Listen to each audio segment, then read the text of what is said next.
on issues there so that the country can go back to a path of peace. I think it will be best for everybody inside the country and even for the rest of us who are neighbors. I think as much as the conflict continues, I think the rest of us are not.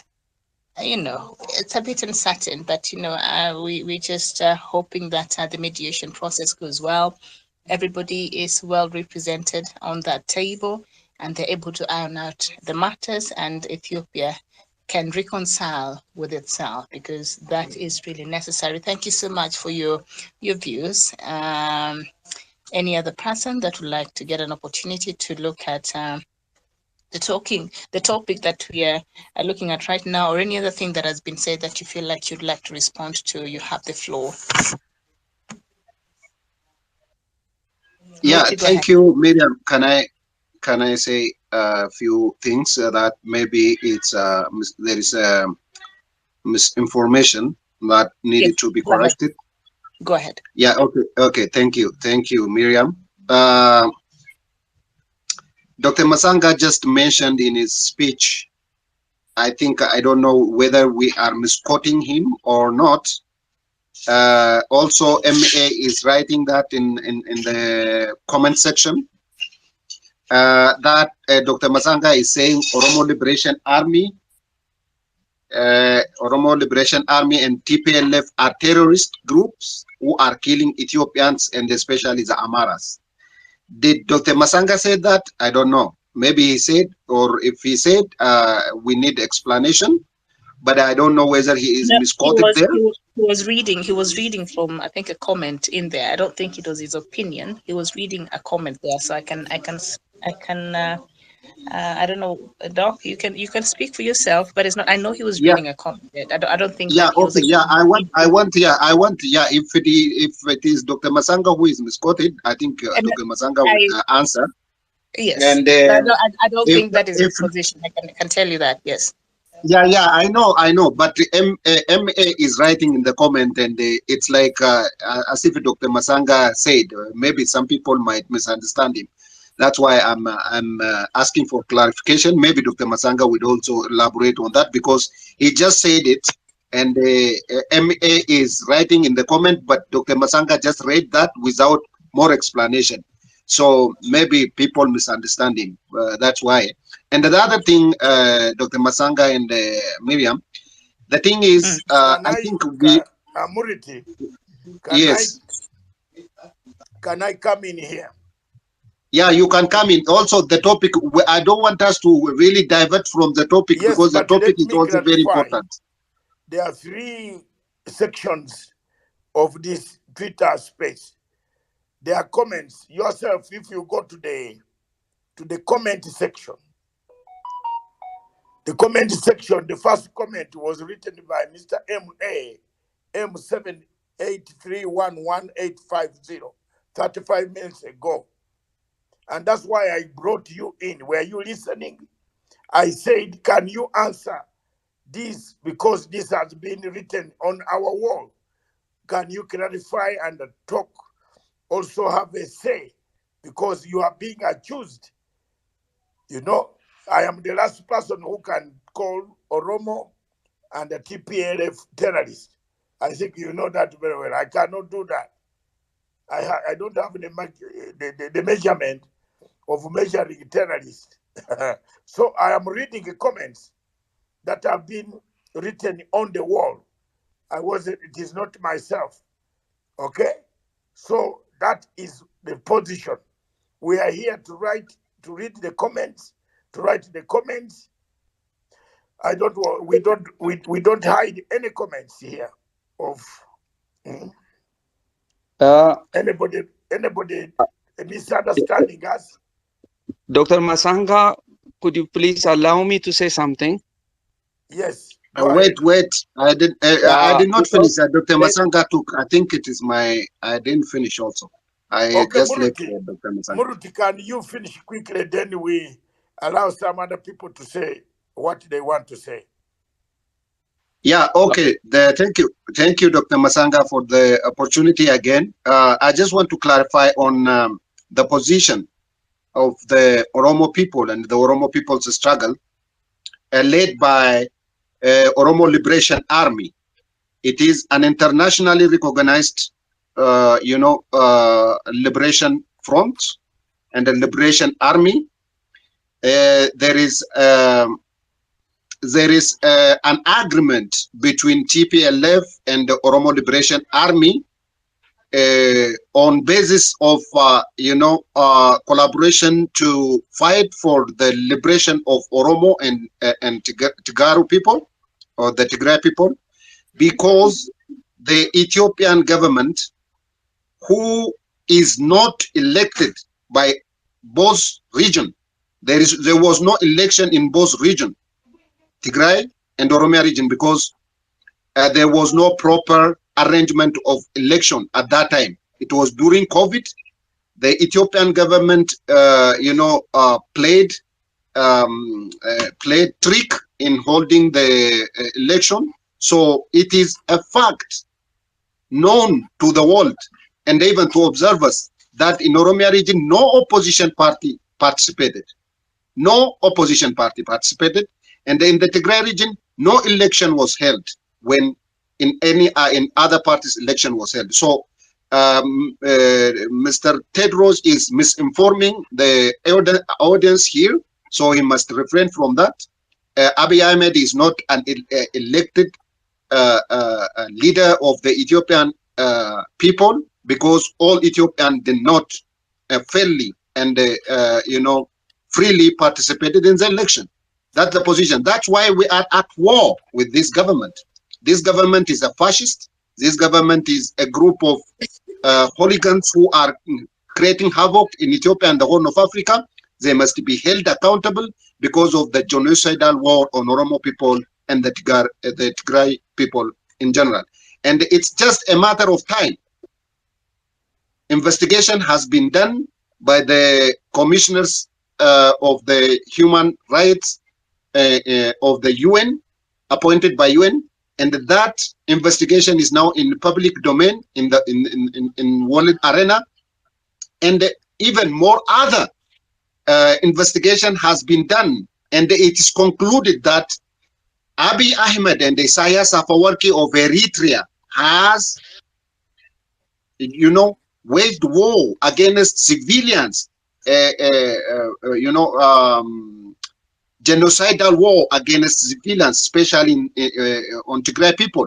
I'm an Oromo. I can talk for the Tigarus because we know what is happening, and it's just a matter of time. There is an evidence, there is an investigation, and at the end of the day, when time comes, after this peace talk in South Africa, things will take shape, and in the near future, God willing, the perpetrators, Abiy Ahmed and Isaias Afwerki, will come and face justice in front of the people of Ethiopia. Thank you very much, Dr. Masanga. Thank you very much. It's been extra, I think, Dr. Masanga. No, yeah. Join in. Okay. Okay. Thank you. Wait. How many of you want to speak? Just a short excuse me. Okay, just a short statement to say, yes, the Oromo liberation, which they call them Oromo Shane now, who are mass murdering in the Western Welaga where I was born.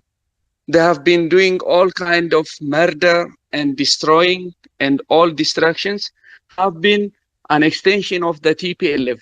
Armed, financed, and supported by the TPLF. They are one side of the coin.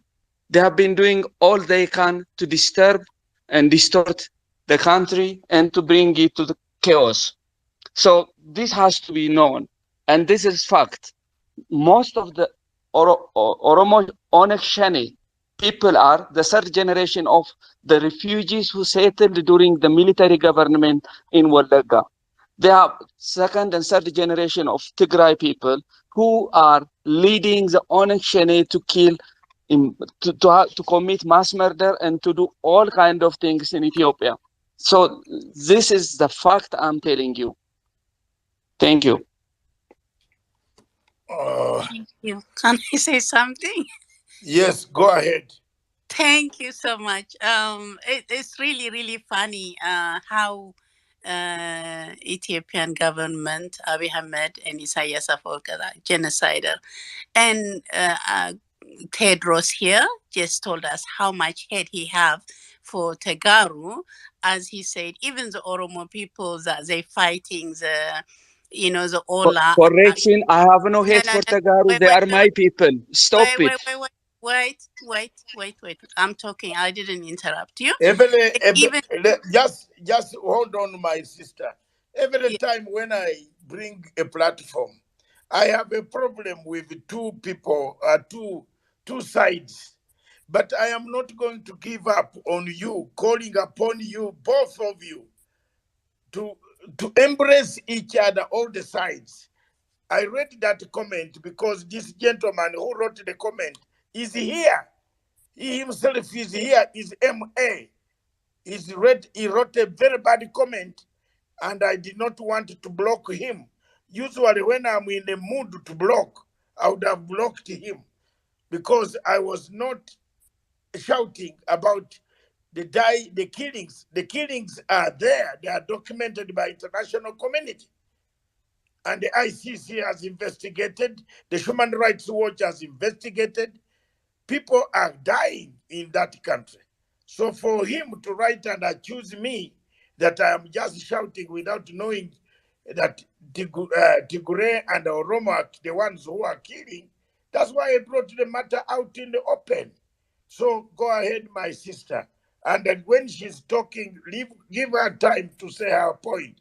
But remember, the topic is, are you, all of you, prepared for the world economic meltdown? Okay. thank you so much. I just want to highlight that how much he actually obviously he represents the government here. He thinks Ethiopian governments are so angels, they're doing everything they can for peace, which is not really true. Because even telling us that the Ola are Tegaru, that third generation, this is how much they actually plan to kill all Tegaru, because they think that any Tigrawai or any Tegaru are actually killer and terrorists. That's what he just said. He doesn't even admit there is killing going on in Ethiopia. He doesn't admit anything that's happening. Tigray has been obviously, has been under siege for the last 2 years now, without no electricity, no banking, and all. But anyways, that's that he knows, and about it as well. But I just want to talk about the economic meltdown in Africa. Obviously, Africans, the leaders, I don't know. I think they are just corrupted. Um, so they are not actually thinking about the economy. They just thinking about filling the pocket with millions of dollars. Taking out of every countries. They're not thinking about the people that actually, the farmers, say just, taking everything away from them. But I blame the leaders. They don't even care about their people, let alone about the economy. Because they are comfortable in their own palace, they are comfortable in their own, big cars and all that stuff. So they are comfortable. And have you ever seen any African leaders that walks on this, on the city? They got all their comfortable life, so they really don't care. So it's really a meltdown, and the poor people of Africa are, dying of starvation, even though they have fertile land, they have, economy that can build in their own country, but they are dying of starving. Why? Because the leaders are corrupted. They're killing their own people. Instead of feeding them, instead of creating jobs for them, they kill them, they destroy them. They just, I don't know why Mr. Tedros here, I know, he thinks Ethiopia is such a rich country, and he thinks that Tigray is the cause of the Ethiopian being poor. But, the wars that they spend the money, billions of dollars to kill people, that could actually go into education, into farming, into, fertilizers to the farmers. They could have done so much with that money. But then, no, they not, because Ethiopia is starving now, not only Tigray, all around Ethiopia, they're starving and dying. There's drought, there's floods, those locusts. So I don't know, he lives in, where, I don't know where he lives, but I think really we need to go to the ground and maybe create some kind of microfinance to these poor African people, which will be maybe by the diaspora people Africa, so they can actually start from the grassroots, from the farmer, and help them. And just let's create a government that's actually afraid of the people, not the people afraid of the government. We need to create some kind of, you know, um, people have to elect their own leaders so they can work for them. Anyway, I'm not very good at speaking. I just joined. I just went to answer to Tedros. I think you need to check reality. You need to read what the international community are writing, the Human Rights Watch. So yeah, but you're going to cut in connection. I think I'm just going to leave the mic now. Thank you so much for letting me talk. Thank you, Dr. David, and the co-host. Thank you so much. All right. I see Tedros wants to respond, but I also feel like we've really diverted from what topic. Doc, I know you can you're following this. Tedros wants to respond to what has been said, but I think this will be a back and forth. You might not see the end of this. No, it's not about back and forth talking, but I would like to say something to my sister. Okay. First, above all, I live here in Ethiopia, and as long as we take sides and we box ourselves in one group, we will not come to a solution. We have to have our balance. The facts. Firstly, Ethiopia is not, in what she says, in a catastrophic situation. We are producing every year, and we have planned also the surplus to export. This is the fact. This is the fact which other medias have already reported. This is the fact on the ground, what everyone can see. So Ethiopia, even though we are in a conflict and a war, at the other side, the economy is not falling down completely. We are doing our best, the government. And secondly,